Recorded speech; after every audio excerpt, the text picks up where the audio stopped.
Okay friends, welcome to 12th session and this is second session of our IUPAC nomenclature. In this, we will see this example. In this example, we have both the substituents, methyl and ethyl. So first we will decide the numbering. Now we'll see, if we start numbering from this side, it is 1, 2, 3, 4, 5, 6, 7. And let me check, what if I will start the numbering from right side? It will be 1, 2, 3, 4, 5, 6, 7. So, our principle says that we must choose the longest chain. After that, second rule says that we must have the smallest locant to the substituent. Here we have two substituents. If we start from this side, we are getting substituent at 4th position, and if we will start from this side, we will get substituent at 3rd position. So this numbering will not be the valid numbering, this will be the right numbering. We are getting both the substituent, ethyl and methyl. So how we should write? One can write in this way, 3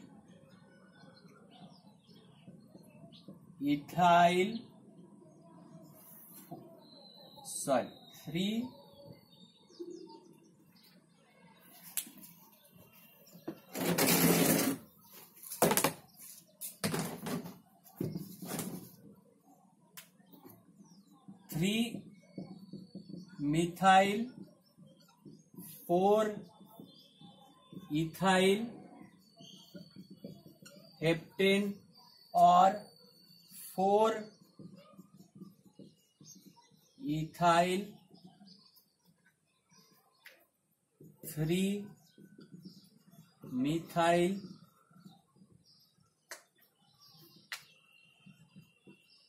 heptane.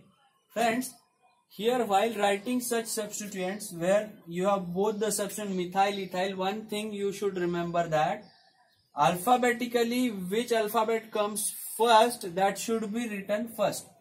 तो alphabet में हमें पहले कौन आता है, ई या M? ई आता है. तो A B C D F G H I J K L M के हिसाब से this is the right. We must write 4 ethyl first, 4 ethyl 3 methyl heptane. This is wrong and this is right. So we have understood third rule. When we have two substituents, methyl as well as ethyl, we must write first ethyl because alphabetically it comes first. Friends, this is one more example. In this example, observe this. Here we have both the substituents in same position or equivalent position. If we start numbering from left side, we get methyl group on 3rd position. If we start numbering from right side, we get ethyl group on 3rd position. So how to choose which will be given 3rd position or least locant position? Here also we have to follow the alphabetical rule. The functional group or the substituent which comes alphabetically earlier, that should be given least locant number.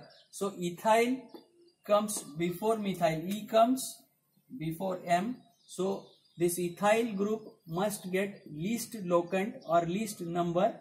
So numbering should start from right side, 1, 2, 3, 4. This will be 5, 6, 7. So parent chain have 7 carbons, means our name will derive from the root heptane or hepta. Now it's 3 ethyl and 5 methyl. 3, E must be capital, hyphen in between 3 and E, 3 ethyl, then one more hyphen, 5, one more hyphen, this M should be small, 5 methyl heptane. Remember, methyl and heptane are not different words, they are together. So don't write in this way. Methyl heptane. If you write this H capital, you will get 0 marks. So the name will be 3-ethyl 5-methyl heptane. Okay. Friends, जैसा कि हमने देखा hydrocarbons है तो 3 बातें हैं. एक तो वो सिंगल बॉन्ड वाले रहेंगे या डबल बॉन्ड वाले रहेंगे या ट्रिपल बॉन्ड वाले रहेंगे. हाइड्रोकार्बन्स है तो 2 बातें हैं. एक तो वो सैचुरेटेड रहेंगे या अनसैचुरेटेड रहेंगे. भाई सैचुरेटेड रहेंगे यानी सी में सिंगल बॉन्ड रहेगा, और अनसैचुरेटेड रहेंगे तो फिर से 2 बातें हैं, इसमें डबल बॉन्ड रहेगा या ट्रिपल बॉन्ड रहेगा. जब हम IUPAC नॉमेनक्लेचर करेंगे तो ये तो हमें पता है, अल्केन करना है बस, ब्यूटेन, हेप्टेन, पेंटेन. लेकिन जब ये डबल बॉन्ड दिखेगा तो उसके लिए हमें इन लिखना है, और जब ट्रिपल बॉन्ड दिखेगा तो उसके लिए हमें YNE लिखना है. यानी अगर फर्स्ट पोजीशन पे एक हेप्टेन लिया है तो वो हो जाएगा हेप्टाइन, और अगर डबल बॉन्ड है तो वो बनेगा हेप्टीन या हेक्सीन और hexyne, ethene, ethyne, butene, butyne. तो इस तरह से हमें लिखना है. और अब आगे आने वाले एग्जाम्पल्स में how we will deal with double bond and triple bond, that we will C.